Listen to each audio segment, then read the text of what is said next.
Est-ce que ça va au point de se lever ensemble? Pour celles et ceux qui ont la santé et la capacité à le faire. Voilà. On va être assis pendant la plupart du culte, hein, donc ça ne va pas durer tout le temps. En tout cas, j'espère que vous allez bien. On va prendre juste le temps ensemble d'adorer le Seigneur, de louer Dieu, de remercier Dieu. Est-ce qu'on peut déjà se saluer, même de loin, déjà, pour celles et ceux qui... Voilà. Ok.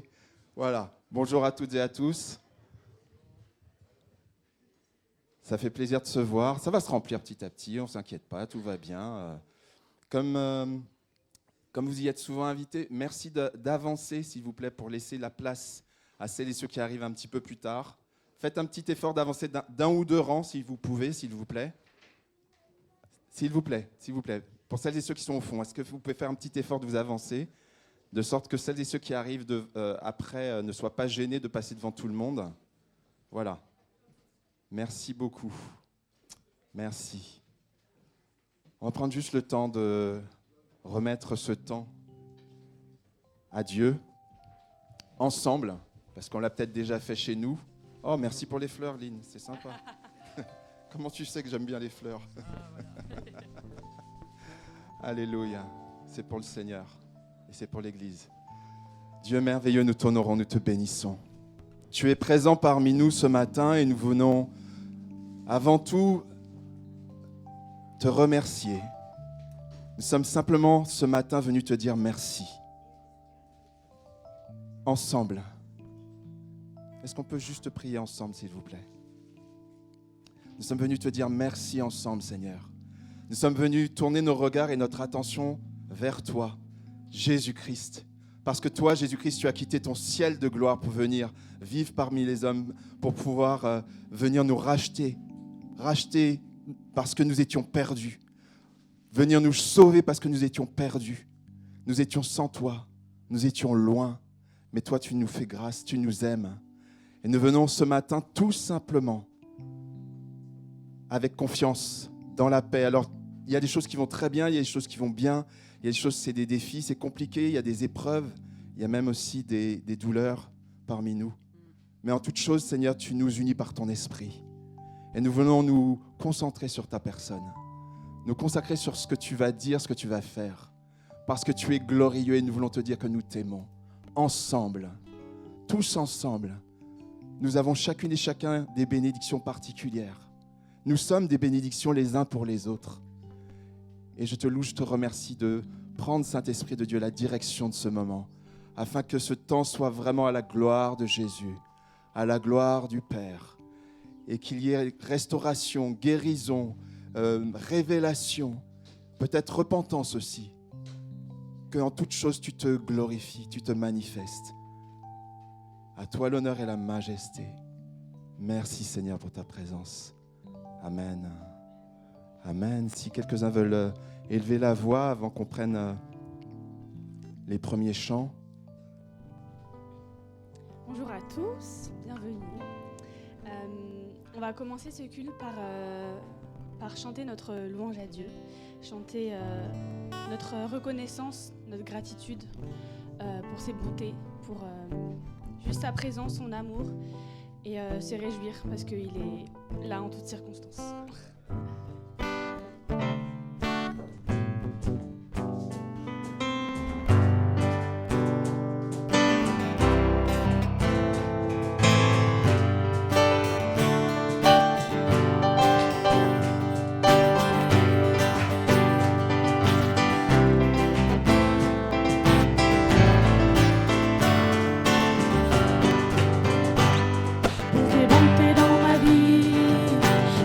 Grâce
Seigneur pour tes bontés. Merci pour ton amour. Merci parce qu'on peut toujours compter sur toi et que nous voulons chanter que tu es bon et que nous voulons vraiment te mettre à la place du roi dans notre vie, à la place du roi dans cette église et que vraiment tu puisses prendre toute la place. Et voilà, remplis-nous, soit ce feu, soit cette fontaine qui coule en nous. Amen.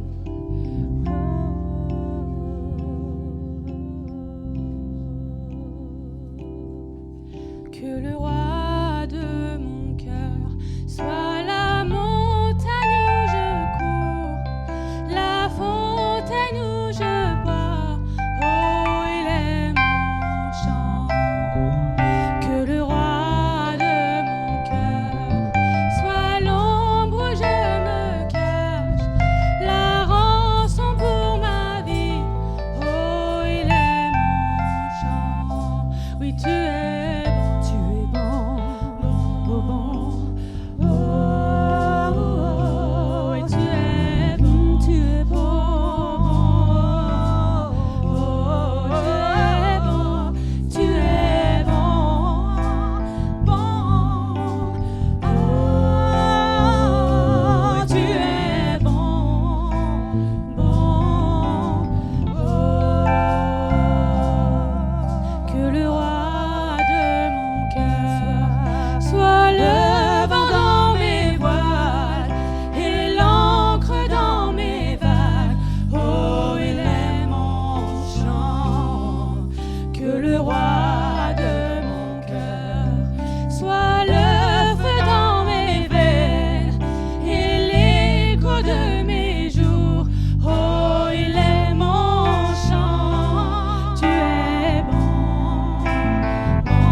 dernière fois. Jamais tu ne m'abandonneras, ne m'abandonneras jamais.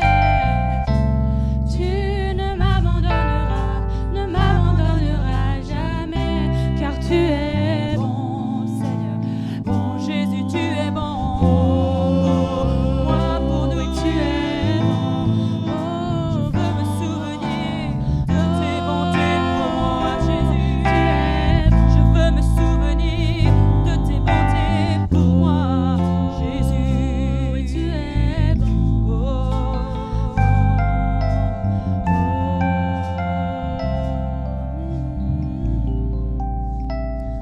Seigneur Jésus, merci mon Dieu. Merci Seigneur. Même quand on ne le voit pas, Seigneur Jésus, tu es tellement bon pour nous. Combien de choses, Seigneur, qui auraient pu nous arriver, que tu as évité, Seigneur. Tu nous as préservés, on n'a même pas conscience, Seigneur Jésus, de tous ces moments dans la rue, sur la route, Seigneur, mon Dieu. Tant de choses, mon Dieu, au travail, et tu nous as préservés, tu nous as gardés, Seigneur, mon Dieu. Vraiment, je te bénis, je te loue, Seigneur, mon Dieu. Merci, Seigneur, d'être fidèle, d'être là, Seigneur Jésus, dans nos vies, autour de nous, derrière moi, devant moi, à côté de moi, Seigneur Jésus. Et c'est vrai pour nous tous, mon Dieu. Merci, Seigneur Jésus. Merci de m'aider à ne jamais oublier, à me souvenir de tous ces moments où tu as été fidèle, où j'ai cru être seule, Seigneur, j'ai cru être toute seule, Seigneur, et tu étais là, Seigneur. Merci, Jésus. Merci, Seigneur.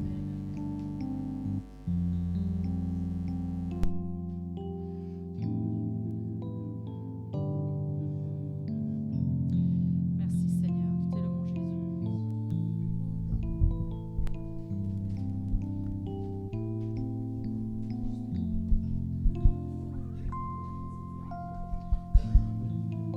N'hésitez pas à élever la voix pour remercier le Seigneur pour ce qu'il a fait pour vous, pour ses bontés qui se renouvellent chaque matin. Amen.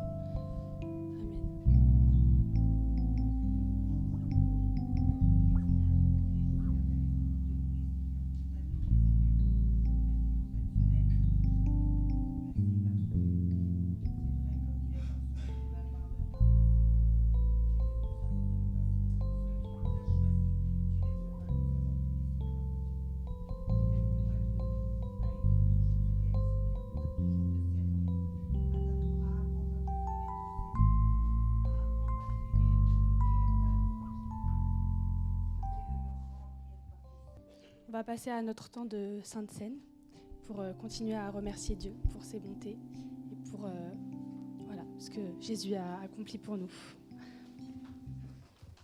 Bonjour à tous. Pour commencer ce temps de Sainte Seine, on va lire Philippiens, le chapitre 3, les versets 17 à 21. Je rappelle ce matin que la Sainte Seine, ce n'est pas le commandement d'une église, d'un homme, mais c'est la Sainte Seine, c'est Dieu qui l'a instaurée. C'est Jésus qui l'a instaurée. Par contre, il nous demande plusieurs conditions. La condition, c'est de le reconnaître comme Seigneur et Sauveur sur nos vies. La deuxième chose, qu'il nous demande de nous engager avec lui. Et l'une des étapes de l'engagement, c'est le baptême dans les eaux, qui fait de nous des hommes et des femmes qui marchent avec Dieu et qui suivent Jésus. C'est l'exemple qu'il nous a donné. Donc ce matin, si vous remplissez ces conditions, il n'y a pas de problème pour prendre la Sainte Seine.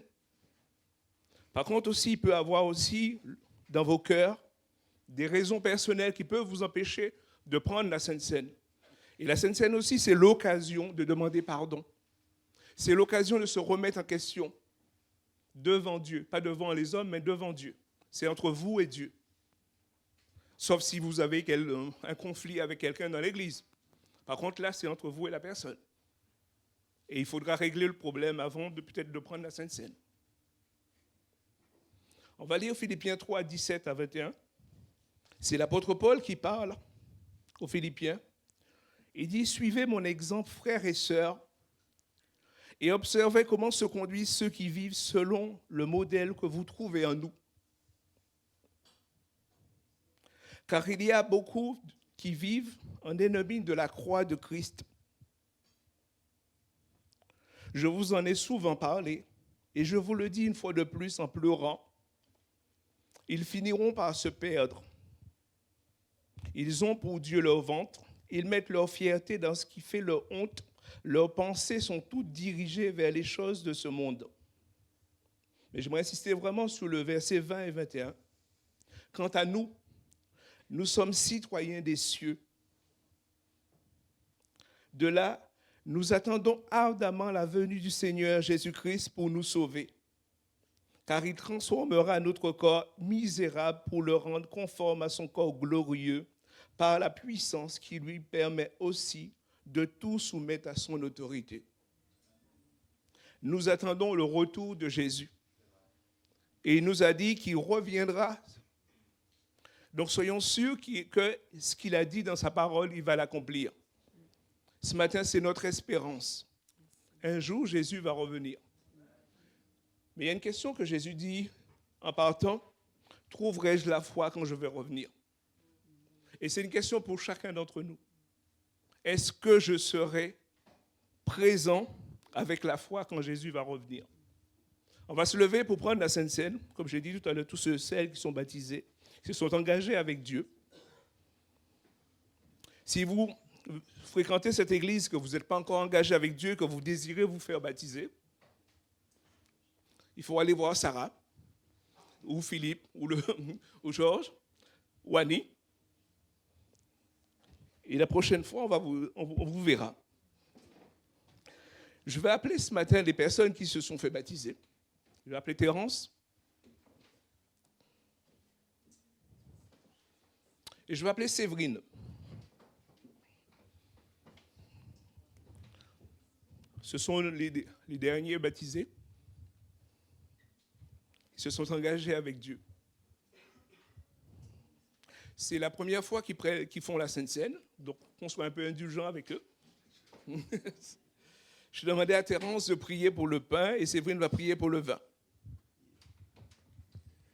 Merci Seigneur de nous réunir en ce jour. Merci pour ce pain qui nous rappelle l'amour à la croix pour nous, Seigneur. Pour sanctifier nos péchés, Seigneur, pour nous pardonner et nous permettre d'avancer avec toi, de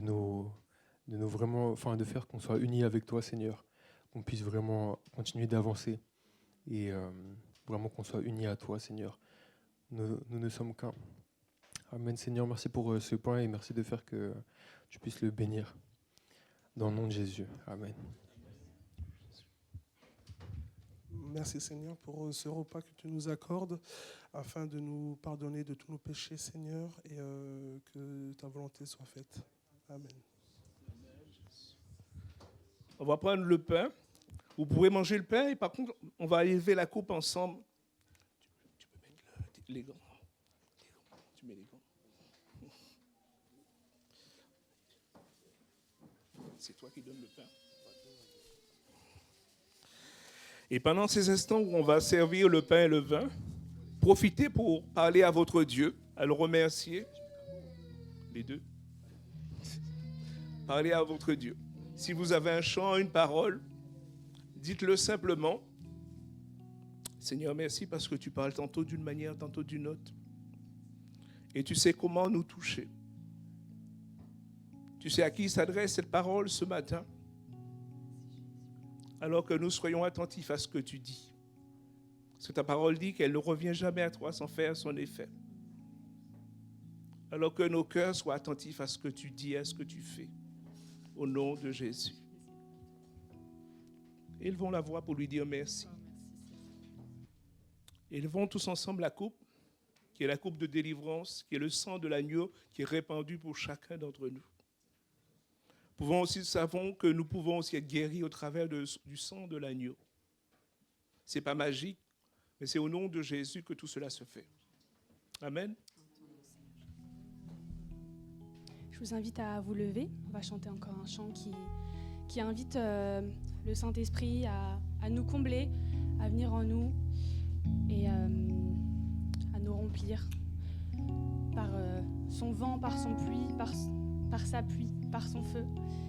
Et voilà, accueillons-le et soyons convaincus qu'il est parmi nous ce matin.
visiter les cœurs. C'est une prière, ce chant, et nos cœurs se tournent vers lui. Plusieurs d'entre nous recherchent sa présence. Dans les chants, dans les prières ce matin, il y a des appels. Il y a des appels à sa présence. Il y a des appels à son intervention. Et je vous invite ce matin, si vous voulez le recevoir, recevoir sa provision, recevoir sa visitation, le laisser vous remplir, élevez simplement vos mains. Et ensemble, je vais prier et on va reprendre ce chant et le laisser agir. Et les laisser venir. Le Saint-Esprit vient quand les cœurs sont ouverts. Il est déjà là, il est déjà présent. Mais il se manifeste quand les cœurs sont ouverts. Quand les cœurs sont ouverts. Si ce matin tu veux recevoir la plénitude de sa présence, je t'invite, lève tes deux mains simplement. Alléluia, Saint-Esprit. Nous t'invitons ce matin. Viens couler en nous. Nous t'invitons ce Viens matin. voler en nous, Seigneur. Embrase les vies, embrase les cœurs. Visite simplement, Saint-Esprit de Dieu. Tu connais les besoins, tu connais, Seigneur, ceux qui te cherchent, ceux qui ont soif, ceux qui n'ont pas soif, mais qui ne te connaissent pas. Esprit de Dieu, tu es là, tu es l'Esprit de vérité. Tu es le Saint Consolateur. Nous t'invitons ce matin. Viens dans les rangs, Seigneur. Viens dans les cœurs. Remplis ta présence simplement, Seigneur. Tu réponds à celui qui t'invite, Seigneur, ce matin. Tu réponds pour ta présence. Tu réponds par ta plénitude. Reçois l'Esprit de Dieu ce matin, tout simplement. Alléluia. Esprit de Dieu, nous t'invitons, Saint-Esprit de Dieu. Viens, nous souffle sur nous, souffle, souffle sur nous, souffle sur nous, souffle, vent de Dieu, souffle sur nous, souffle, vent de Dieu, et tu coules, coule sur moi, coule sur moi, coule, coule sur moi, coule sur moi, coule, coule sur moi, coule, pluie de Dieu, embrase-nous, embrase-moi, embrase-moi, pluie. Tu brûles ce matin, tu brûles,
chaque fois que l'on se réunit, Dieu est parmi nous.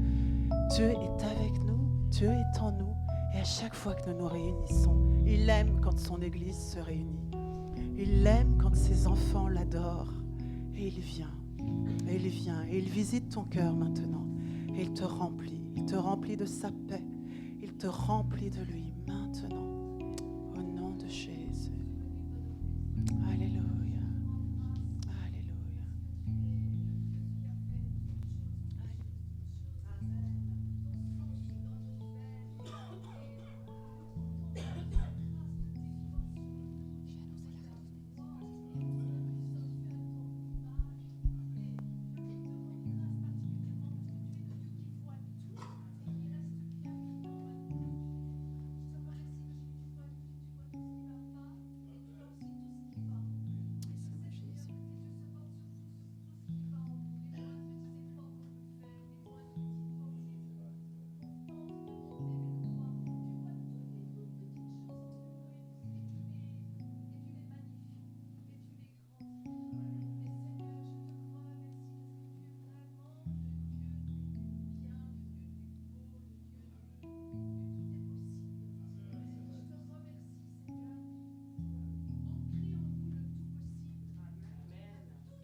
On peut remercier le Seigneur. Alors c'est vrai que ça se termine avec des personnes qui nous ont quittés, mais on peut déjà remercier le Seigneur parce que c'est une église vivante qu'on a. Et c'est la vie de Dieu, c'est la grâce de Dieu. Vraiment, il y a eu des beaux souvenirs. Moi, je me rappelle particulièrement des JO l'année dernière, tout ce qu'on a fait, la préparation, l'anniversaire, ce qu'on a vu la semaine dernière. Donc c'est la grâce de Dieu qu'on ait une église vivante. Je pense qu'on peut applaudir et remercier le Seigneur malgré tout. Amen.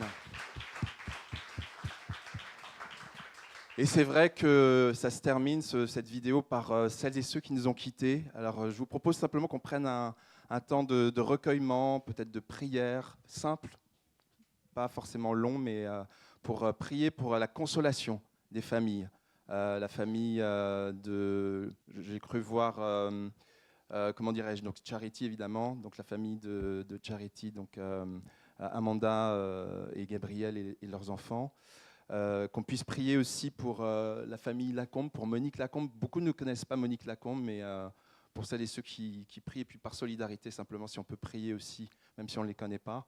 Et puis, j'ai vu Marine Nadaï, bienvenue, la maman de Bienvenue, exactement. Et je voulais aussi ajouter aussi, on a appris ce matin le décès du fils d'un des pasteurs que vous avez vu là sur les vidéos. Alors peut-être que certains le connaissent, peut-être que vous ne connaissez pas, c'est le pasteur Renato et son épouse Adramita Bastos. Ce sont des pasteurs de l'une des deux églises de Troyes, qui ont perdu leur fils de 24 ans, qui est mort d'une crise cardiaque, voilà, subitement. Donc vraiment, si on pouvait prier pour la consolation des familles, on va prendre le temps de le faire maintenant. Le Seigneur, voilà, il est souverain. On n'a pas de mots, mais on peut simplement prier pour ces familles, s'il vous plaît. Dieu merveilleux, Dieu de gloire, Dieu saint, Dieu puissant. Avec toi, il y a des joies, il y a des peines. Tu ne nous as jamais dit qu'il n'y aurait pas de difficultés, qu'il n'y aurait pas de deuil, qu'il n'y aurait pas de souffrance. Ceci dit, Seigneur, tu es avec nous. Tu connais la souffrance. Tu l'as vécue dans ta chair. Et nous te disons vraiment toute notre solidarité, toute notre compassion, plus précisément, notre compassion vis-à-vis de celles et ceux qui souffrent. Vraiment, merci pour toutes ces familles qui ont été endeuillées, qui peut-être depuis quelques mois sont endeuillées, depuis quelques semaines. Et tu vois la famille Lacombe, tu vois la famille Ndaï, tu vois la famille d'Amanda et Gabriel, tu vois aussi nos frères et sœurs Renato, Adramita. Seigneur Dieu Tout-Puissant, qui sont frappés par cette douleur. Nous venons humblement, Seigneur Dieu Tout-Puissant, vraiment t'honorer, te célébrer, parce que toi, tu es celui qui console. Toi, tu sais le moment venu. Tu vois les pleurs, tu vois la détresse. Mais nous te remettons cette détresse afin que, Seigneur mon Dieu, elle puisse être traversée avec toi.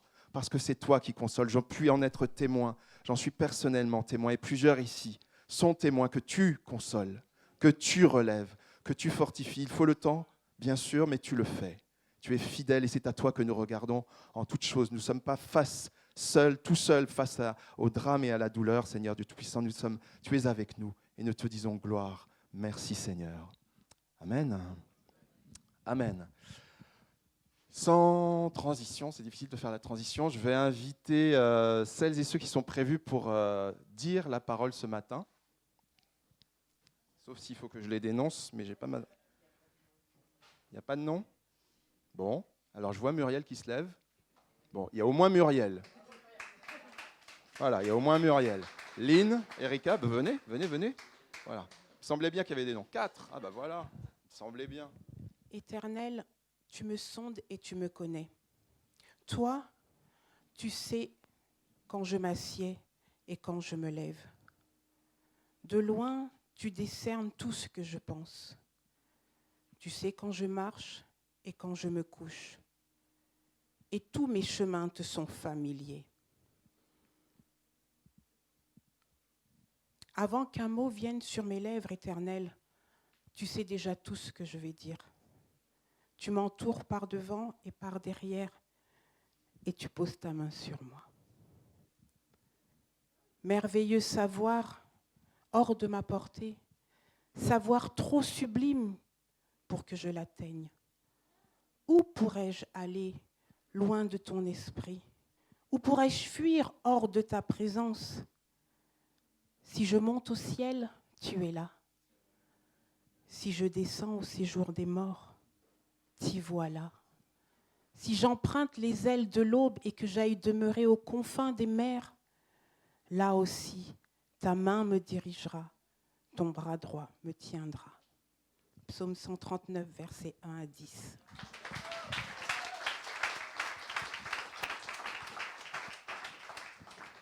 Alors, parole de Dieu, la bonne nouvelle annoncée par Matthieu au chapitre 28 au verset 20. Et voici, je suis avec vous tous les jours jusqu'à la fin du monde.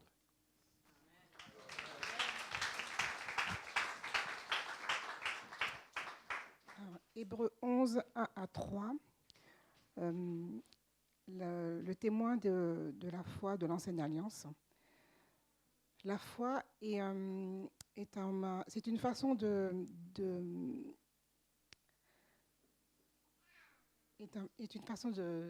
posséder ce qu'on n'a pas.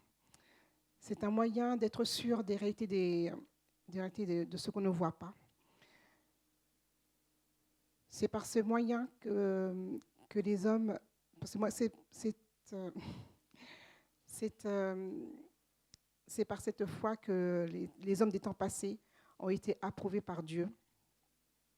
Par la foi, nous observons que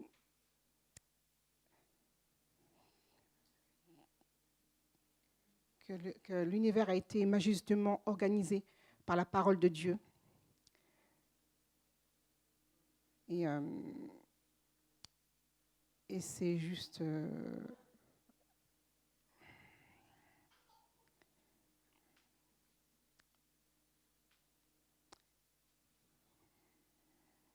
Et après, je sais plus, je me rappelle plus.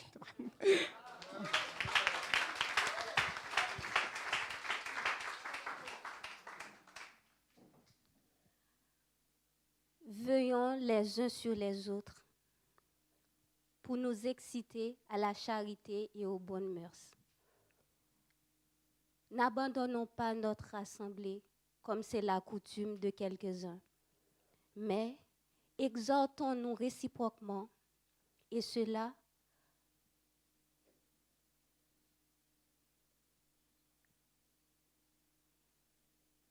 de la part, et cela juste, j'ai oublié.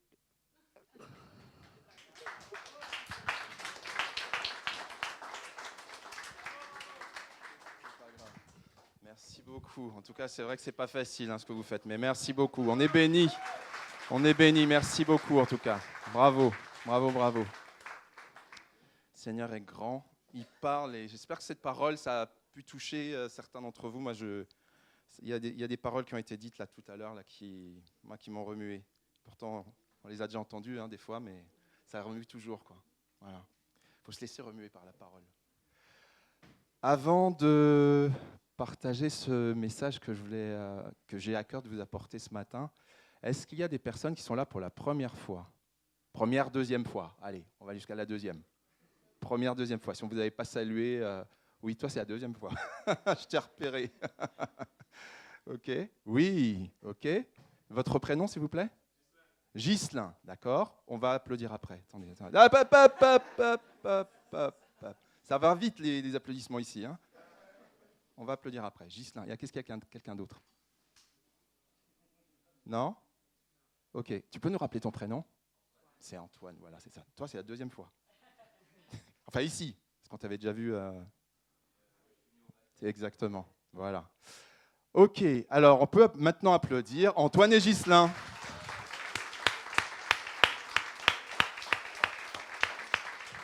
Bienvenue, bienvenue. Ce matin, j'ai un message qui traite d'un thème dont on ne parle pas souvent. Et on pourrait même se demander, est-ce que c'est vraiment un thème de prédication? Mais oui, c'est un thème de prédication. Je vais vous montrer une image. Vous allez deviner de quoi on va parler. Qu'est-ce que vous voyez? Ah, elles sont fortes, hein? Ah, elles sont très fortes, hein? Ensemble. Voilà, c'est ça. Le point commun entre les deux images, c'est ensemble. C'est une association, c'est la réunion. On va parler de réunion, pas l'île de la Réunion, hein? La réunion, enfin, le rassemblement, en fait, on va parler. Hein? On va parler de rassemblement et particulièrement du rassemblement, et c'est très particulier, mais vous allez voir que ça, j'espère par la grâce de Dieu, ça va vous parler du rassemblement de l'Église avec Israël, puisqu'il en est parlé dans la Bible. Mais ça va nous parler, je crois, parce que ça va nous montrer que Dieu est prêt à faire l'impensable, l'inimaginable, pour qu'on soit sauvé. Alors, simplement, je mets de côté, parce que j'ai dit Israël, je sais que parfois, quand on dit Israël, juste le mot Israël, il y a des passions dans un sens. On est pour, on est contre, on est ceci, ils ont fait ci, ils ont fait ça, etc. Ce matin, on ne fait pas de politique. Je ne parlerai pas de ce qui se passe à Gaza, tout le monde entend les actualités, etc.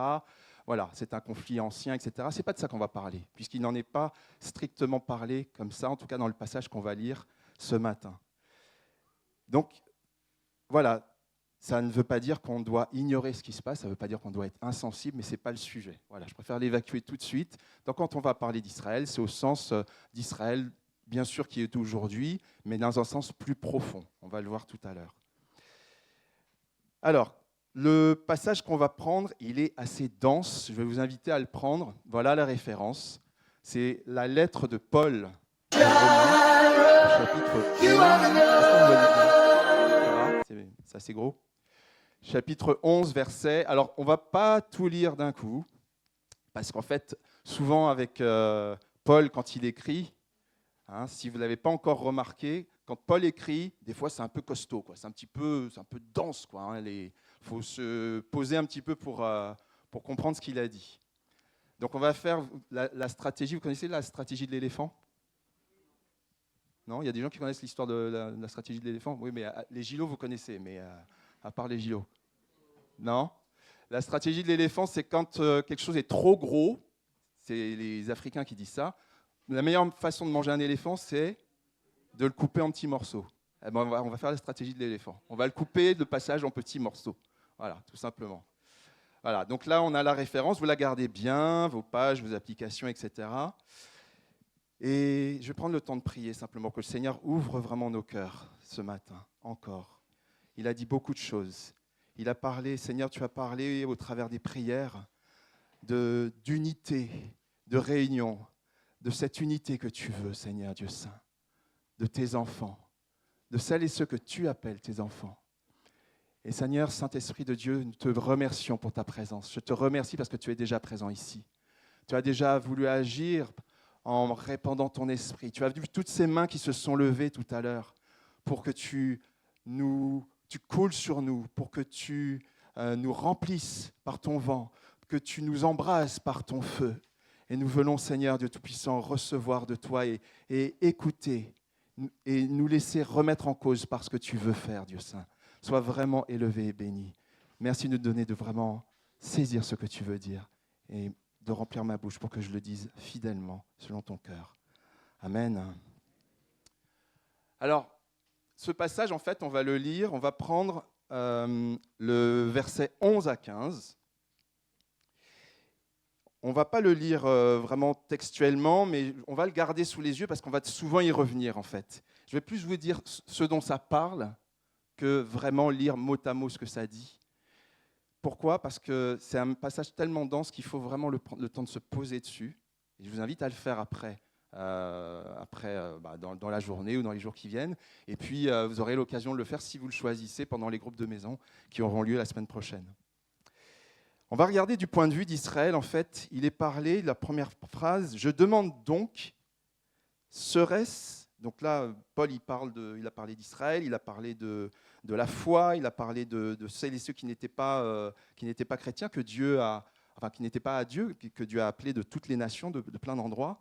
Et il dit à un moment, est-ce que ça serait pour tomber que les Israélites ont trébuché ? Certainement pas. Dans certaines traditions, c'est dit, est-ce que c'est pour chuter ? On va revenir sur là-dessus. Mais grâce à leurs faux pas, donc grâce aux faux pas des Juifs, okay, les non-Juifs, donc nous on était des non-Juifs, enfin, sauf exception, peut-être qu'il y avait des Juifs ici, mais en tout cas pour la plupart, on n'était pas issus de ce peuple. On a eu accès au salut afin de provoquer leur jalousie. Donc en fait, ce qu'il est en train de dire là, c'est que le fait que les Juifs à l'époque aient rejeté Jésus-Christ, n'ont pas reconnu Jésus, en fait, ça a permis à ce que nous, on puisse rentrer. Ça veut dire qu'en fait, Dieu est en train de dire que la majorité des Juifs qui n'ont pas accepté aujourd'hui, ils sont dans l'erreur, ils sont ils ont perdu même quelque part un peu leur autorité spirituelle. Ils sont partis, ils ont dévié en fait, parce qu'ils ont refusé de reconnaître Jésus comme sauveur, comme leur Messie, comme le Christ. Et pourquoi on peut se dire, mais pourquoi Dieu qui aime son peuple, en fait, il permet que son peuple, en fait, s'égare comme ça, en fait. On peut vraiment, c'est quand même assez surprenant. En fait, on se rend compte dans la Bible que ça arrive assez souvent que Dieu permette que des gens soient aveuglés, que le cœur de certaines personnes soit endurci exprès. Je ne sais pas si vous avez des souvenirs de ça dans la Bible. Ouais. Le Pharaon. Ouais. Tu peux raconter l'histoire du Pharaon en un mot ? En deux mots. Attends, je vais te passer le micro. Le Pharaon détenait le peuple d'Israël en Égypte, donc ils étaient esclaves. Et donc Dieu a, par le biais de Moïse, a décidé de libérer son peuple. Et il a permis que le cœur du Pharaon soit endurci pour montrer sa gloire à travers les 10 plaies. Merci beaucoup. Ça veut dire quoi? Ça veut dire qu'en fait, merci Sarah, ça veut dire qu'en fait, Dieu peut avoir une influence sur nos cœurs. Si qu'on veuille ou pas, Dieu peut avoir une influence sur notre cœur ou sur nos pensées. Ça, c'est spirituel.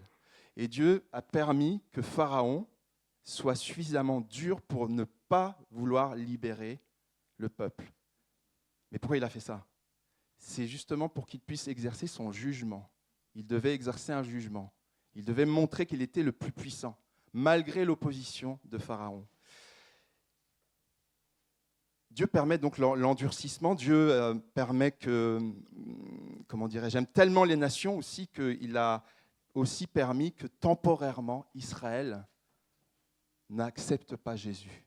Encore une fois, Dieu fait quelque chose qui est impensable, quelque chose qui n'est pas naturel, quelque chose qui ne paraît pas logique en fait, mais juste parce que son plan, c'est que nous, on soit sauvés. Il a dit, je vais vous enfermer dans l'endurcissement, dans la désobéissance, pour que celles et ceux que je voulais sauver puissent être sauvés. Vous ne trouvez pas ça beau?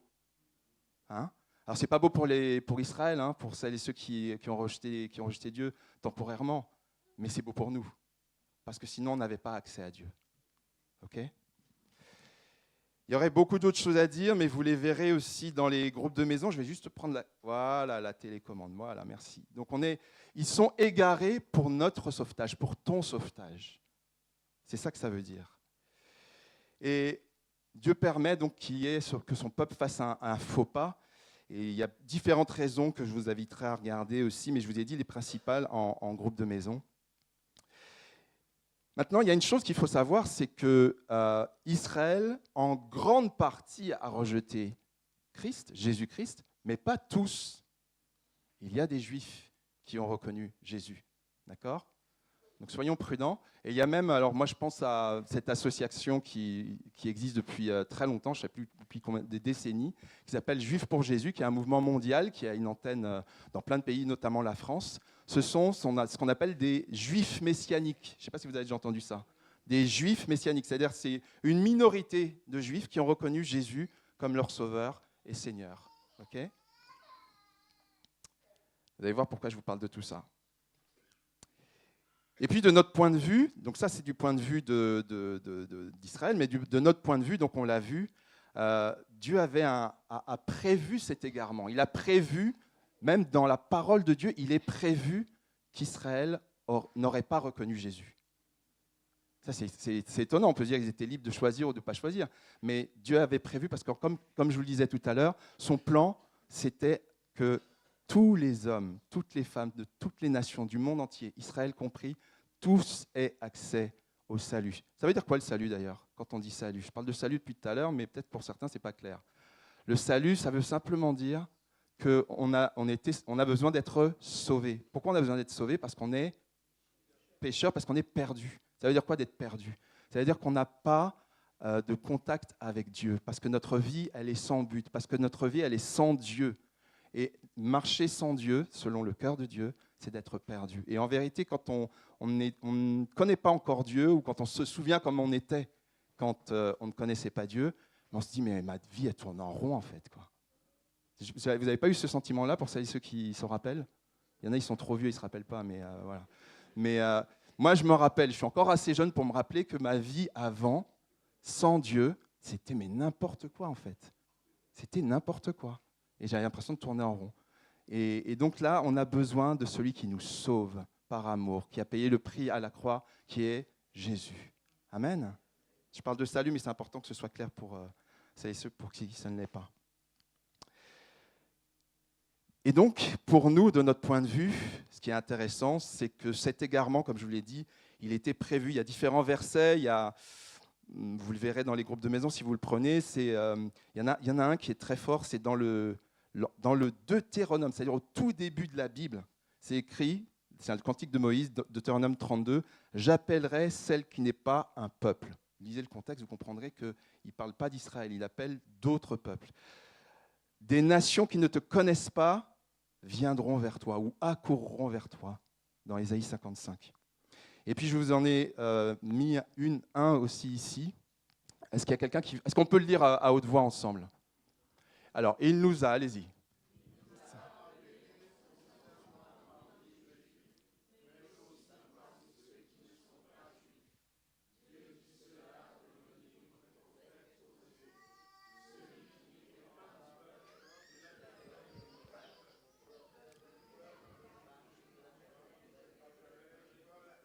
Amen.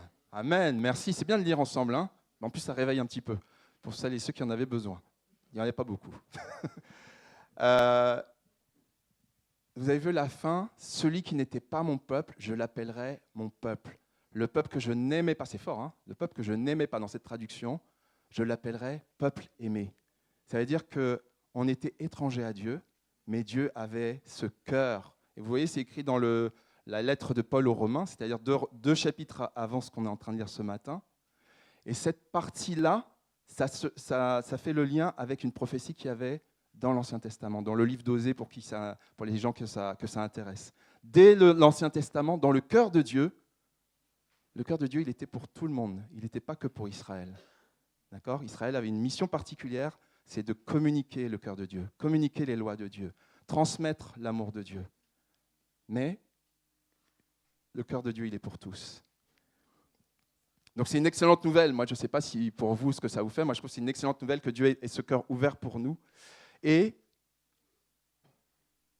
quand je dis ça, très important, on entend des fois des interprétations, des compréhensions. C'est pour ça que c'est important de parler de cette relation qu'on a avec Israël aussi. L'Église ne remplace pas Israël. D'accord ? L'Église ne vient pas en remplacement d'Israël, genre Israël, ils ont rejeté Jésus et ils n'iront pas au ciel, ils sont maudits, et puis c'est nous qui allons aller au ciel. C'est faux. La parole de Dieu ne dit jamais ça. Au contraire, on va le voir dans le passage au fur et à mesure. Alors, concrètement, vous êtes en train de vous dire, ouais, Georges, il me parle d'Israël, il me parle de l'Église, il me parle de trucs un peu bizarres. En quoi ça me concerne, quoi ?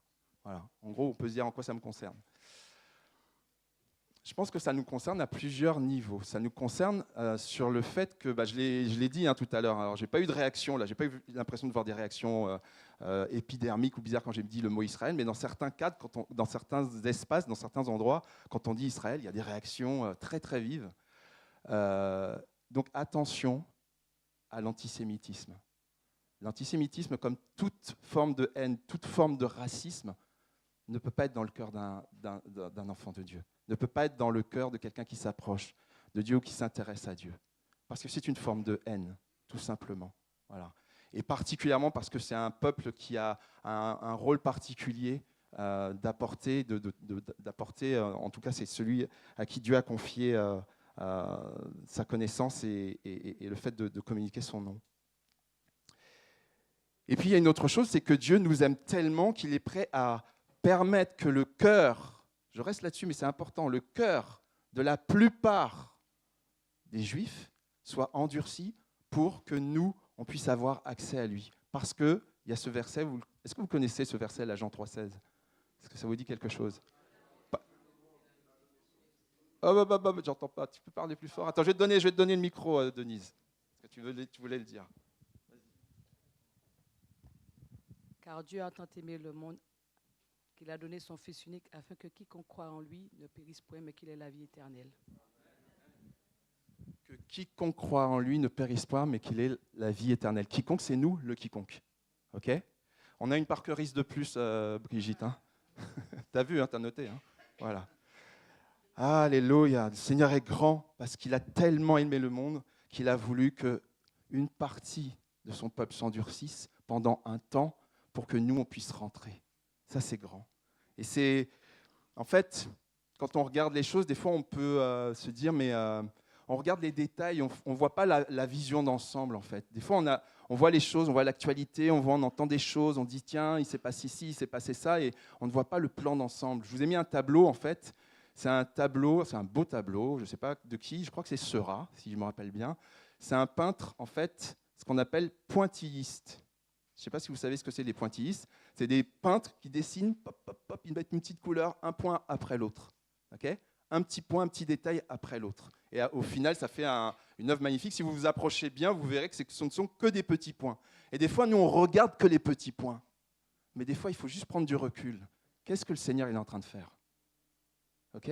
C'est quoi le sens de ce que le Seigneur est en train de faire? Dans ma vie, dans ta vie, le Seigneur, des fois, il fait des petites choses, et des fois, moi-même, moi le premier, hein, des fois, je regarde le petit détail, machin, etc. Et puis, waouh, tu prends le temps de prier, tu prends le temps de dire, Seigneur, qu'est-ce que tu es en train de faire? Tu prends un peu de recul, tu prends le temps de partager avec quelqu'un voilà, avec qui tu pries.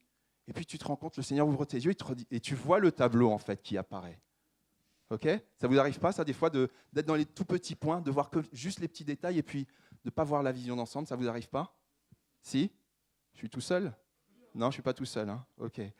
Et je pense qu'on est invité ce matin, aussi au travers de ce message, à prendre des fois un petit peu de recul dans la prière, dans le jeûne. Le jeûne, c'est un moment propice parce que du coup, ça permet de se dire, ok, je ne vais pas me préoccuper de ce que je mange, je ne vais pas me préoccuper d'aller à la salle de sport, je ne vais pas me préoccuper forcément, ça dépend comment tu jeûnes, de regarder la télé ou de jouer aux jeux vidéo pendant des heures. Simplement, je vais prendre un temps à part pour Dieu. Et souvent, le Seigneur, il te permet de prendre du recul et de voir le tableau. C'est quand même plus intéressant de voir le tableau que juste un petit point. Hein. Je ne sais pas ce que vous en pensez. Hein. Ok ? Donc Dieu est prêt à faire l'impensable pour le salut de toute l'humanité, au point de sacrifier ceux qu'il aime pour un temps. Même son Fils, il l'a sacrifié pour nous, pour toi et pour moi, Jésus. Mais ça ne nous donne pas tous les droits. Et c'est ce qu'on va voir d'ailleurs dans la suite. À partir du verset 16, il y a des choses sur lesquelles je vais passer volontairement parce que ça demanderait un temps d'explication qui est un petit peu trop long et je voudrais vraiment qu'on se concentre sur quelques points dans ce message. Mais tout est important. Il est écrit « Or, si la première part de pain est sainte, tout le pain l'est aussi. Si la racine est sainte, les branches le sont aussi. » Ça se réfère à quelque chose dans l'Ancien Testament. Je ne vais pas rentrer là-dedans. Si vous voulez aller le voir dans les groupes de maison, allez-y. C'est important, mais je voudrais aller sur autre chose. Mais si quelques-unes des branches ont été coupées, et si toi qui étais un olivier sauvage, toi c'est nous, hein, Paul il est en train de parler de nous, toi c'est les non-juifs à l'origine. Vous me suivez? Okay. Donc si toi qui étais un olivier sauvage, donc c'est bien de savoir qu'on était des oliviers sauvages, tu as été greffé parmi les branches restantes. Les branches restantes, c'est Israël qui a accepté Christ, c'est ça que ça veut dire.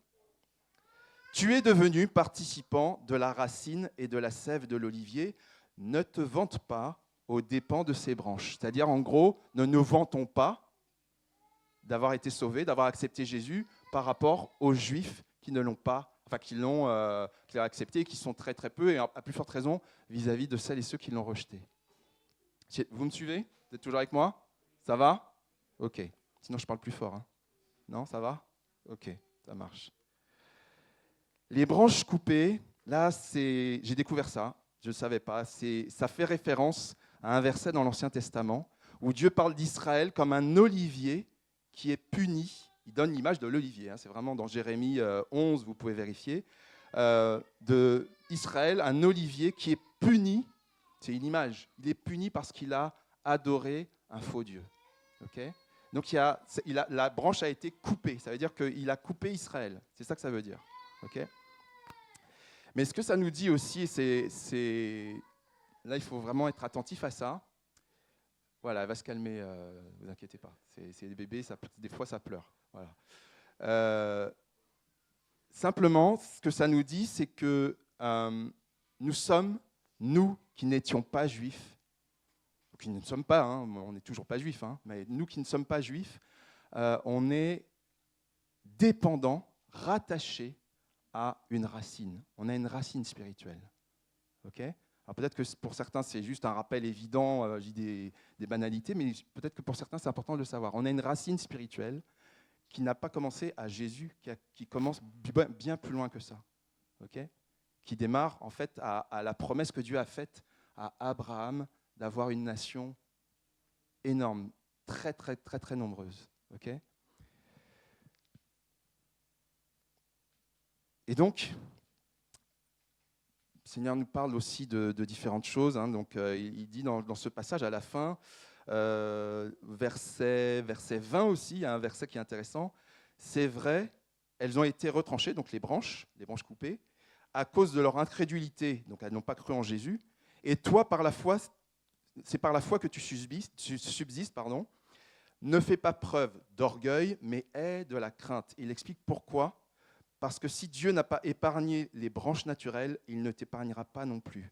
Ça veut dire quoi? Ça veut dire qu'en fait, Dieu a accepté de couper, de faire en sorte que le cœur de la plupart des Juifs ne reconnaissent pas Jésus. Il n'y a pas de condamnation vis-à-vis des Juifs. Il ne faut pas qu'on soit dans la condamnation. On ne peut que prier. On va y venir de toute façon tout à l'heure par rapport à l'attitude à avoir. Mais factuellement, c'est ce qui s'est passé. Et donc, Dieu a permis qu'il soit pour un temps mis à part, pour que nous, on puisse rentrer. Vous l'avez compris, ça fait 4 fois que je le dis, d'accord? Mais ça veut dire qu'en fait, il y a à réaliser que si Dieu est capable de faire ça avec le peuple qu'il aime, soyons dans la crainte, soyons dans le respect, prenons Dieu au sérieux. Parce que s'il est capable de faire ça avec des gens qu'il aime, qu'il aimait depuis si longtemps, vous vous rappelez, tout à l'heure on a lu un verset qui disait « Ce peuple que je n'aimais pas ». Ce peuple que je n'aimais pas, c'était nous. Ok? Et maintenant, il nous aime, merci Seigneur. Mais c'est une grâce, c'est une faveur. Ok? Donc ne soyons pas orgueilleux vis-à-vis d'Israël, ne soyons pas à les mépriser. On va y venir petit à petit. Alors du coup, la question qui peut se poser, c'est quelle est la bonne attitude à avoir vis-à-vis d'Israël? On est sauvé. Ouais, j'avais pas passé la slide, mais voilà. Voilà, ça c'est l'olivier, effectivement, avec le passage. Voilà. Alors attendez, juste. Oui, c'est ça, voilà. Et donc la question qu'on peut se poser, mais quelle est la bonne attitude que nous, chrétiens, ou qui avançons sur la voie, ou qui cherchons Dieu, qui avançons et qui nous posons des questions, quelle est la bonne attitude vis-à-vis d'Israël? Selon ce passage, selon la parole de Dieu. On vient de le voir, ce n'est pas l'orgueil, ce n'est pas la vantardise. On n'a pas à se vanter, on n'a pas à les prendre de haut. Voilà, ils n'ont pas reconnu, mais c'était dans le plan de Dieu pour nous. Okay? Donc il n'y a aucun orgueil, aucune vantardise à avoir vis-à-vis de ça. Selon en tout cas ce que dit le passage qu'on lit ce matin. Mais peut-être que ce n'est pas une question que vous vous posez tous les matins, de savoir, tiens, c'est quoi mon attitude vis-à-vis d'Israël? Je pense qu'il n'y a personne qui se lève le matin en se disant ça. Okay? On est d'accord. Bon. Néanmoins, il arrive qu'on soit confronté à certaines situations, d'accord, qu'on entende des choses, qu'on voit des choses, qu'on nous dise des choses, qu'on soit témoin de choses qui sont radicalement hostiles à Israël. D'accord ? Alors l'hostilité, c'est ce qu'on entend souvent, la haine, l'antisémitisme, etc., etc. Mais encore une fois, ça ne peut pas être un sentiment qui est dans le cœur d'un enfant de Dieu ou de quelqu'un qui cherche Dieu et qui aime Dieu. Parce que Dieu nous aime. Ok ? Et Dieu est amour, tout simplement. Donc on ne peut pas avoir ce sentiment-là, ni vis-à-vis des Juifs, ni vis-à-vis de personne. Ok ? Et c'est une monstruosité parce que même dans l'histoire, on sait que les chrétiens, ils n'ont pas été toujours très, très clairs. Certaines églises, certains mouvements, je ne vais pas rentrer dans les détails, mais si on connaît un petit peu l'histoire, ça n'a pas été toujours très simple. Le nazisme, il y avait des gens qui se disaient chrétiens, etc., et qui étaient hostiles à Israël. C'est totalement monstrueux et impossible dans le cœur d'un enfant de Dieu. Tu veux parler? Oui.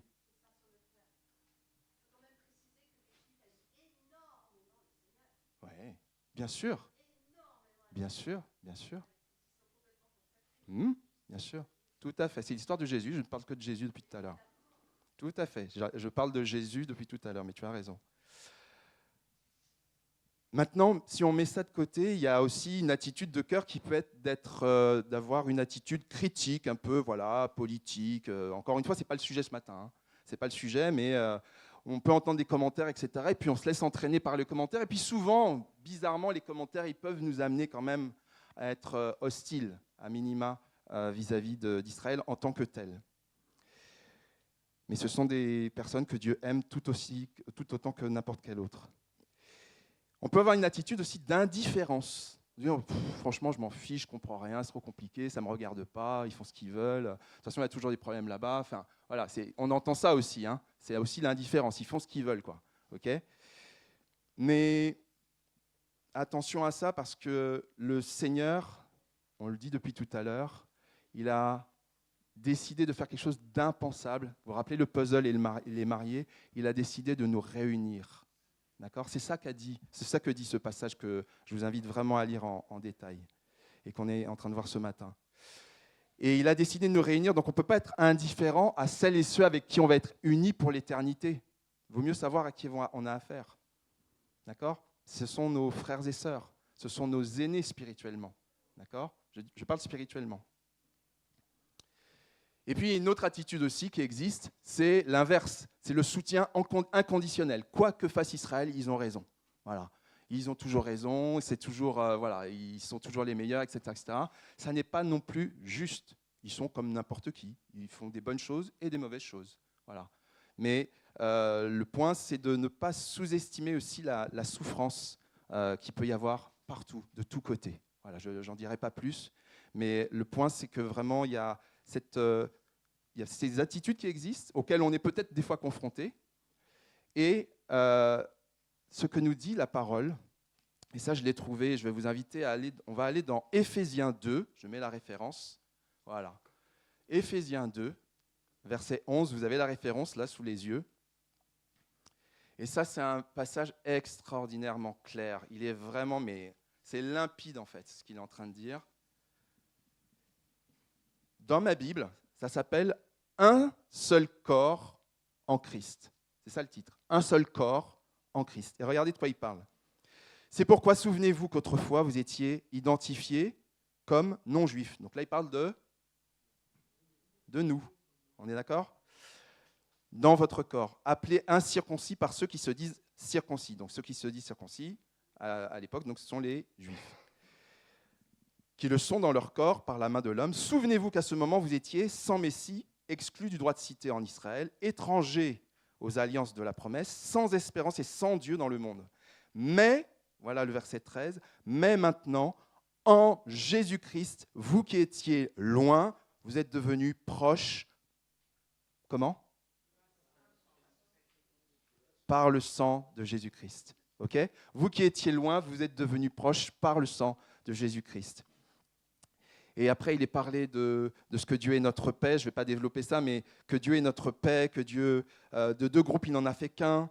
Il a renversé le mur de séparation qui nous opposait. Il nous a réconciliés en Christ. Et en fait, lisez ce passage et vous comprendrez qu'en fait, Dieu a uni et veut unir Israël avec son Église. Mais Israël au sens spirituel, au sens profond, au sens réel, des vraies personnes. Ok ? Mais il veut unir Israël avec son Église. C'est ça le cœur de Dieu. Parce que notre racine spirituelle, elle est là. Et je voudrais vous apporter quelque chose aussi que j'ai partagé hier avec ma sœur Brigitte. Si tu m'autorises, je peux ? Ce que tu m'as dit hier, la révélation que le Seigneur t'a donnée. Je peux ? Ok. Je pense que dans notre attitude, ni haine, ni hostilité, ni indifférence, mais par contre de prendre conscience que Dieu veut nous unir, d'accord ? Prions pour Israël, comme on prie pour n'importe qui, mais particulièrement prions pour Israël. Prions pour qu'ils reviennent à Dieu. Parce qu'il est dit dans les passages qu'on lit là, que, et on va y venir, à un moment, ils vont devoir revenir. D'accord ? Ils vont revenir. On va y venir tout de suite. Mais simplement... Brigitte me partageait hier un peu l'image de... Alors, je ne vais pas rentrer dans les détails de l'histoire. Je vous donne la référence, c'est dans Genèse 9. Vous lisez le passage et vous comprendrez beaucoup mieux. Je ne vais pas vous raconter le contexte, je n'aurai pas le temps. Mais en gros, c'est l'histoire d'un des trois fils de Noé qui voit Noé qui venait de boire et il était ivre dans sa tente et il était tout nu. Et donc, il voit son père tout nu et il va le dire à ses frères. D'accord ? Ça a provoqué une malédiction, vous verrez, voilà, vous lirez l'histoire, vous comprendrez. Et en fait, ce que me disait Brigitte, c'est que ne soyons pas comme ce fils qui a vu la nudité, qui a été le dire à ses frères. Soyons en fait, comment dirais-je, ne dévoilons pas la nudité d'Israël. Ne parlons pas en mal autour de nous d'Israël, d'aucun peuple, mais particulièrement attention à ne pas parler en mal d'Israël, pour ne pas dévoiler sa nudité aux yeux du monde. À méditer, que le Saint-Esprit nous éclaire par rapport à ça. On prendra le temps de prier tout à l'heure pour cette attitude que le Seigneur attend de nous.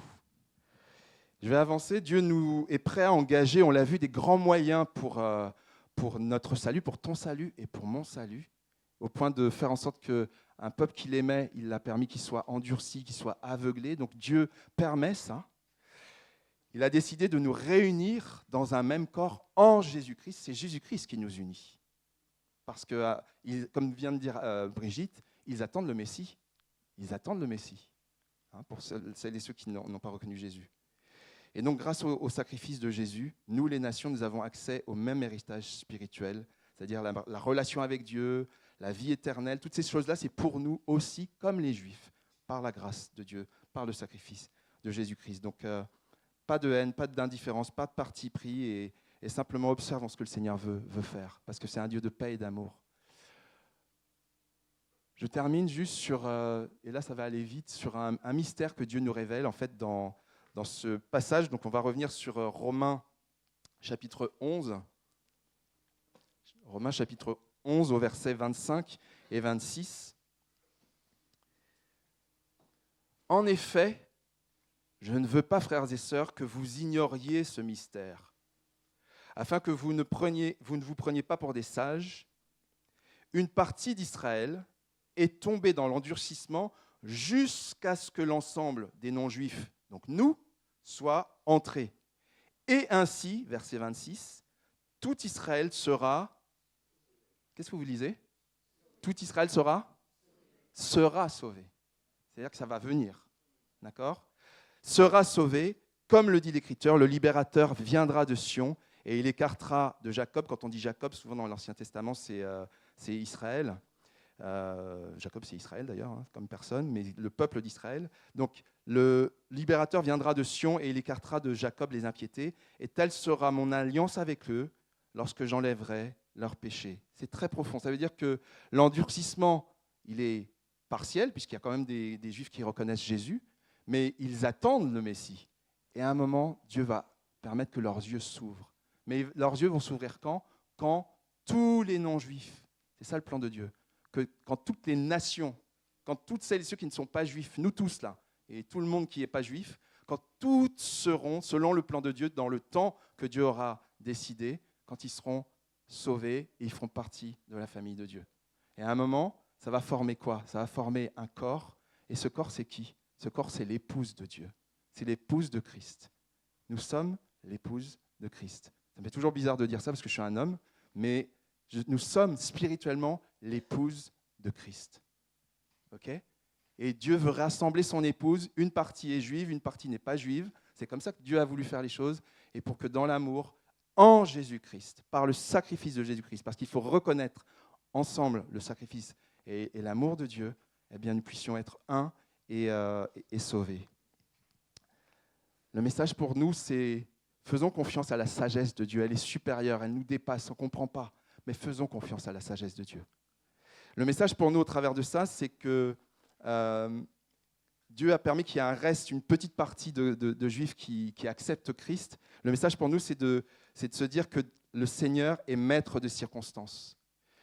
Même si on est une minorité quelque part, apportons la lumière. Même si nous sommes une minorité, tenons bon à partir du moment où on sait qu'on est dans les voies de Dieu. C'est ça un peu le message qu'il y a derrière ça. Et puis tout Israël sera sauvé. Le passage que je viens de lire là, il est directement lié à plein de versets, et notamment un verset que je vous encourage vraiment à lire, à méditer, à connaître, à lire tout le passage. Ah oui, j'avais oublié cette style-là. Voilà, donc là c'est le mystère qui est révélé, la confiance, le maître des circonstances. Mais ce qui est dit là, c'est que c'est un message d'espoir pour Israël. Alors nous, on n'est pas directement concernés, mais pour Israël, c'est un message d'espoir. Pourquoi ? Parce qu'il y a ce verset, « J'animerai les descendants de David et les habitants de Jérusalem, donc les Juifs, d'un esprit de bonne volonté et de prière. Ils regarderont à moi, donc c'est l'Éternel, c'est Dieu qui parle, ils regarderont à moi à cause de celui qu'ils ont... » Qu'est-ce que vous lisez ? Transpercé. C'est qui qu'ils ont transpercé ? Ok ? Donc, voilà. Ils l'ont transpercé. Alors, encore une fois, pas de condamnation, pas de dire ils ont tué Dieu, machin, etc. On n'est pas là-dedans. Ce n'est pas du tout le sujet et c'est faux, en fait. Parce que Dieu a permis qu'il en soit ainsi. Mais il est dit que ce peuple pleurera comme on pleure la mort d'un fils unique. Ils se lamenteront amèrement lorsqu'on perd un fils premier-né. Lisez Zacharie 12, 10. Parce qu'en plus, c'est dans un contexte très particulier de la fin des temps. Mais c'est vraiment nous avoir conscience de ces aspects-là, parce qu'il y a vraiment un espoir en Dieu, malgré les apparences. Il peut nous amener à revenir de notre mauvaise voie. Et on est tous concernés par ça. À un moment, on était sur une mauvaise voie, mais Dieu nous a permis de revenir. Et ça, c'est toujours possible avec Dieu. Alors ce matin, on a vu au travers de l'histoire entre Israël et l'Église que Dieu est prêt à faire des choses impensables, incroyables, juste, entre guillemets, pour qu'on soit sauvé. Ok ? Il fait des choses folles à nos yeux. C'est la folie. J'avais un sous-titre pour cette prédication, c'était « La folie du salut ». Hein ? Ça paraît fou, en fait, de se dire qu'on exclut des gens comme ça. Mais Dieu le fait quand même parce qu'il t'aime, parce qu'il m'aime.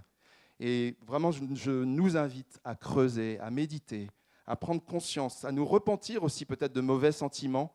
Et je voudrais juste nous encourager à prier, à demander pardon pour celles et ceux qui sont concernés, dans notre cœur, tout simplement. On n'est pas obligé de lever la main ou quoi que ce soit, mais si dans notre cœur, tu sais que tu as de la haine, de l'hostilité vis-à-vis d'Israël, à chaque fois que tu entends Israël, c'est « Ah, t'es à cran, quoi. Okay ? Demande pardon à Dieu. Remets ça à Dieu. Parce que ça n'est pas bon, ça n'est pas naturel, ça n'est pas le cœur de Dieu. Si dans ton cœur, tu as de l'indifférence de dire « Ils font ce qu'ils veulent, ils ont toujours des problèmes, j'en ai marre, laissez-moi tranquille », si tu as ça dans ton cœur, demande aussi pardon à Dieu. Si dans ton cœur, peut-être il y a au contraire Israël, c'est toujours bien, c'est toujours parfait, ils ont toujours raison, c'est toujours les meilleurs, etc. Ça n'est pas juste. Ça n'est pas juste vis-à-vis de toutes celles et ceux qui souffrent. Et ça n'est pas juste vis-à-vis du plan de Dieu. Donc peut-être qu'il faut que tu te recueilles. On va prendre juste une petite minute, si vous voulez bien. On va baisser les fronts. Je n'ai pas besoin de piano, mais on va baisser les fronts juste pour s'humilier, se recueillir. Alléluia, Dieu saint. Seigneur Dieu, tu sais ce qui nous a concernés ce matin. Tu es si bon. Tu es un Dieu de grâce. Tu es un Dieu d'amour. Tu as fait quelque chose d'impensable, d'incroyable, que personne ne ferait comme ça, Seigneur, pour que toi, mes frères et sœurs, celles et ceux que je vois, celles et ceux que je ne vois pas, celles et ceux qui étaient là il y a des siècles et des siècles, jusqu'à aujourd'hui et juste à ton retour, nous puissions être sauvés. Je te demande pardon, nous te demandons humblement pardon pour toute haine, pour toute hostilité, pour toute agressivité, pour tout germe d'antisémitisme, de quelque forme que ce soit, pour toute indifférence dans ton Église, pour tout soutien injuste et inconditionnel dans ton Église. Tu nous demandes d'aimer tous les hommes, sans exception, quelle que soit leur origine, leur couleur, leur forme, leur histoire. Mais tu nous as donné une histoire particulière avec Israël. Et nous voulons en prendre conscience ce matin. Nous voulons prendre conscience que tu fais des choses impensables pour notre salut. Et nous sommes pleins de témoignages de choses que tu as conduites, des circonstances incroyables que tu as mises en relation pour que nous puissions venir à toi. Parce que Dieu fait tout concourir au bien de ceux qui l'aiment. Alléluia. Que Dieu vous bénisse. Amen. Amen. Merci Georges pour la parole que tu as partagée. On va prendre un dernier chant. Et pour ce chant, je compte sur vous pour être dynamique, pour vous lever, pour danser, pour chanter. Et je vais même vous ramener les foulards.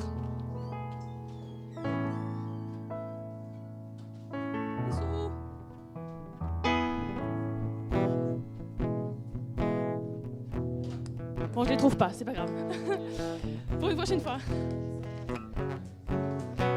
Je crois qu'ils sont au fond, c'est possible.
avons noté qu'il n'y avait que 2 personnes qui dansaient. Ce sera mieux la prochaine fois. Hein. Non, j'ai laissé la place. Annie, tu peux rester avec moi, s'il te plaît. Donc, nous allons passer aux annonces, comme vous avez bien compris. Donc, comme la semaine dernière et pendant plusieurs semaines, je vous rappelle que nous aurons nos assemblées générales donc pour À Cœur Ouvert, donc l'association culturelle, et pour l'Église, l'association culturelle, le 16 février. Donc, notez bien, nous avons besoin de la présence de tous pour pouvoir faire le point sur l'année 2024 et pour voter les budgets et vous savez tout ce qu'on fait durant ce temps. Vous allez recevoir bientôt les convocations et les noms des nouvelles personnes qu'on va présenter pour renouveler le conseil d'administration. Donc, Annie, je te laisse la place pour l'espace Mini Kids et pour la préparation au baptême.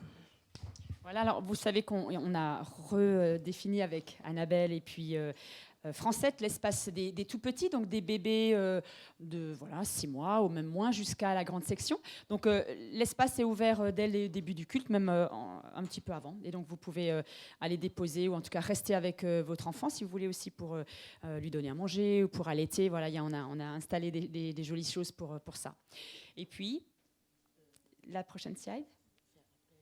Oui, pardon. Oui, et juste aussi pour l'espace Mini Kids, donc je rappelle, c'est Annabelle et Francette qui sont responsables. On a besoin encore de personnes pour faire bien tourner l'espace. Il faut être à 2 toujours, parce qu'il y a un petit qui doit aller aux toilettes, il faut pouvoir l'accompagner, avoir quelqu'un pour l'autre enfant ou les autres enfants qui restent là. Donc si aussi des garçons, des hommes souhaitent aider, de toute façon vous serez toujours à 2, mais on a vraiment besoin d'aide pour que ce soit un espace vraiment intéressant pour les familles. Alors pendant ce mois de janvier et de février, on va aussi refaire un appel pour ceux qui aimeraient se préparer, en tout cas dans un premier temps, se préparer pour le baptême. Un baptême donc dans l'eau plongée ici, comme on a eu ces derniers temps avec Marion, Maïsan et tous les autres, Salomé, Terence et Séverine qu'on a cité tout à l'heure. Donc on va vous proposer un appel encore plusieurs semaines et puis venez nous voir, même si vous n'êtes pas tout à fait sûr. Et on va proposer des sessions. Donc il y a 6 moments de préparation avec une formation aussi pour savoir ce que c'est le baptême, ce que ça engage pour vous et comment on le comprend dans la Bible et comment c'est clairement noté, comment Jésus a fait. Et puis on prévoit des baptêmes pour le printemps. Donc on se réjouit. Et pour tous ceux qui ont déjà fait la préparation, qui n'ont pas fait toutes les sessions et qui aimeraient quand même reconsidérer ça, eh bien revenez nous voir et puis on vous proposera juste de refaire ce qui manque pour tous ceux qui s'étaient préparés la dernière fois. Et puis on vous réintégrera là dans ce temps-là. Donc n'hésitez pas en tout cas, parce que c'est vrai que ça a besoin de réflexion, mais on prie pour vous pour que ça mûrisse. Merci Annie. Donc nous allons avoir une prochaine date, ça aussi, notez dans vos agendas. Donc le 7 et le 8 juin, nous aurons notre convention nationale. Donc ça se déroulera à Troyes. Pour ceux qui ont déjà été, donc c'est à la même adresse. Donc du coup, on vous communiquera par la suite. Mais il est important de bien noter sur vos agendas. Donc la convention nationale, pour ceux qui nous visitent ou qui sont là depuis récemment, c'est vraiment toutes les églises de Dieu nationales, donc France et Dom-Tom, qui se retrouvent pour les nouvelles, pour vivre des temps ensemble bénis, donc pendant 2 jours.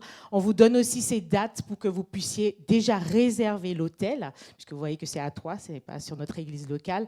Donc pensez bien déjà à prendre votre hébergement ou vous organiser en conséquence. Donc nous allons parler de cette semaine. Nous nous retrouvons pour nos groupes de maison du mardi au vendredi. Je vois un droit, ça signifie quoi? Je ne sais pas. D'accord, tu veux intervenir? Faire comme avec Jean-Yves. Georges vous a parlé la semaine dernière des groupes de maison. Donc le défi cette semaine, c'est que vous alliez au moins dans un groupe de maison. C'est bon? Donc mardi, vous avez le groupe de maison d'Oni. Mercredi. Exceptionnellement, c'est mercredi. Et Daniel, tu peux te lever, s'il te plaît? Daniel, qui est à Conflans-Sainte-Honorine, vous accueille mardi soir. À partir de quelle heure? 20h30. Et moi, je suis sur Zoom, mais je suis à Gisors. Donc, si vous voulez me contacter, il n'y a pas de problème. Et venir dans notre groupe, il n'y a aucun problème. Le mercredi, on a un groupe à Cergy. Si vous voulez plus de renseignements, c'est Clara. chez Olivier et Michael, mais ils ne sont pas là. Donc, c'est Clara qui va vous donner. Et vendredi, on aura Thierry qui est à Saint-Trolomone. Il est au fond, vous l'avez vu tout à l'heure. Donc, c'est à Saint-Trolomone. Si vous êtes proche de Saint-Trolomone, il est en Zoom. Donc, vous pouvez rester installé dans votre canapé et suivre la réunion. Donc, et il y a aussi à Pontoise, je serai avec Mucienne vendredi sur Zoom. Donc, vraiment, le défi cette semaine, c'est faire un effort pour participer au moins à un groupe de maison. Jusqu'à la fin de l'année, on va vous le dire, on va vous le répéter. Parce que vous savez que le dimanche, quand on se voit ensemble, il y a des choses qu'on peut partager. Vous avez entendu la prédication, les chants. Mais entre dimanche et dimanche, si je ne lis pas ma Bible, si je ne prie pas, si je n'ai aucune communion fraternelle avec personne, ça risque d'être difficile pour aller jusqu'au bout. Donc c'est pour ça que les groupes de maison, c'est l'occasion de prier ensemble, de maintenir la communion fraternelle ensemble les uns avec les autres, de façon à nous permettre d'avancer avec Dieu. Amen. Merci. Vous avez intérêt à aller au groupe de maison parce que Jean-Yves va vous suivre. Alors, nous allons nous retrouver dimanche, c'est moi, pour notre culte. Donc, nous allons poursuivre notre série « Je fais toutes choses nouvelles ». En 2025, on va te préciser, sera suivi de l'atelier « La parole est comptée » avec notre sœur Brigitte. Et je rappelle aux parents de ne pas oublier de récupérer leurs enfants à l'éveil à la fois, parce que ça arrive encore. Voilà. Est-ce qu'on peut se lever pour pouvoir prier et remettre ces instants? Merci Seigneur pour ces temps bénis passés ensemble. Merci pour ces temps de partage. Et merci parce que tu nous as rappelé encore que tu as voulu l'Église. Dès le début, dès les racines, ton temps et ton plan sont parfaits. On ne peut pas comprendre humainement souvent comment tu décides et tu fais et tu permets les choses. Mais nous te faisons totalement confiance parce que nous savons que tu aimes, mais vraiment, d'une façon profonde et grande, l'être humain. Et tes choix sont toujours parfaits. Alors, merci pour chacun que tu appelles à travers les nations, dans chacun des lieux, là où tu as déposé quelque chose dans les cœurs. Et que, quelle que soit la culture que nous avons, les lieux, les racines que nous avons, aide-nous à ne pas oublier que tu appelles chaque être humain. Et ce que tu déposes en nous, aide-nous à le crier haut et fort, à le distribuer, à le partager. Tu aimes l'être humain. Et tu as un plan parfait pour chaque être humain. Alors, ton temps, nous nous accrochons à toi pour le voir se distribuer, se créer dans les cœurs, dans les vies. Et nous sommes ton épouse. Tu nous prépares encore. Et tu as encore des choses parfaites à faire. Et tu nous parles, comme ça a été dit aujourd'hui, à travers ta parole. Et ton Esprit Saint aussi, qui nous sensibilise à certaines choses. Aide-nous à rester sensibles à ta voix, sensibles à ce que tu dis.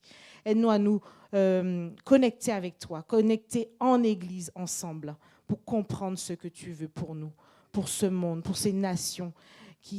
Aide-nous à ne pas nous habituer à voir notre entourage ou tous ceux qui sont autour de nous à se mourir, à se perdre sans toi. Ce n'est pas ce que tu veux, ce n'est pas ce qui est dans ton cœur, Seigneur.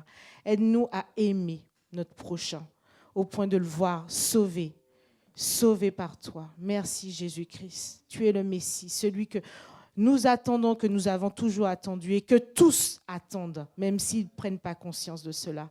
Alors aide-nous vraiment à rester dans cette perspective que tu sauves encore aujourd'hui et que nous avons besoin de fixer nos regards sur toi pour tous les défis que nous sommes en train de vivre. Sois adoré, acclamé pour ce que tu es, à savoir le maître de tous les temps, celui qui était, qui est et qui sera. En ton nom. Amen. Restez bénis. Bonne semaine.